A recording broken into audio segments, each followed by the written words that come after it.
Hi friends, Saturday afternoon. Recent டைம்ஸில் கடையில் எங்கே கோபி மஞ்சூரி வாங்கி சாப்பிட்டாலும் அவ்வளோவா டேஸ்ட்டாக நல்லாவே இல்லைன்னு சொல்லி அம்மா சொல்லிட்டு இருந்தாங்க. வீட்டில் காலிஃப்ளவர் இருந்துச்சு.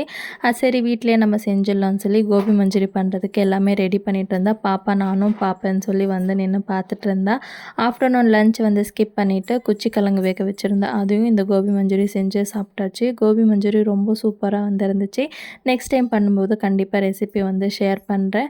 ஈவினிங் போல் பர்கர் செய்யலான்னு சொல்லிட்டு நானே ப்ரெட்டெல்லாம் பண்ணலான்னு சொல்லி மாவு பிசைஞ்சு வச்சுருந்தேன். சூப்பராக டபுள் ஆகி வந்துருந்துச்சு மாவு. இப்போ இன்னொரு வாட்டி பிசைஞ்சிட்டு செகண்ட் ப்ரூஃபிங்காக எல்லாமே ரெடி பண்ணி பேக் பண்ணி எடுத்துட்டேன். அன்றைக்கி ஈவினிங் ஹெவியாக இருந்ததுனால வேண்டாம் இன்னொரு வாட்டி பண்ணிக்கலாம்னு சொல்லி ப்ரெட் எடுத்து வச்சுட்டு நேற்று தான் செஞ்சுருந்தேன். வீடியோ செக் பண்ணி பாருங்கள், ரொம்ப சூப்பராக வந்துருந்துச்சு பர்கர். அண்ட் நம்ம சேனலில் நியூ விலாக் வந்து அப்லோட் பண்ணியிருக்கேன், பர்த்டே விலாக். இன்ட்ரெஸ்ட் இருந்தால் அதுவுமே போய் செக் பண்ணி பார்த்துட்டு எப்படி இருக்குன்னு கமெண்ட்ஸில் சொல்லுங்கள். வீடியோ பிடிச்சா லைக் பண்ணிக்கோங்க. பாய்.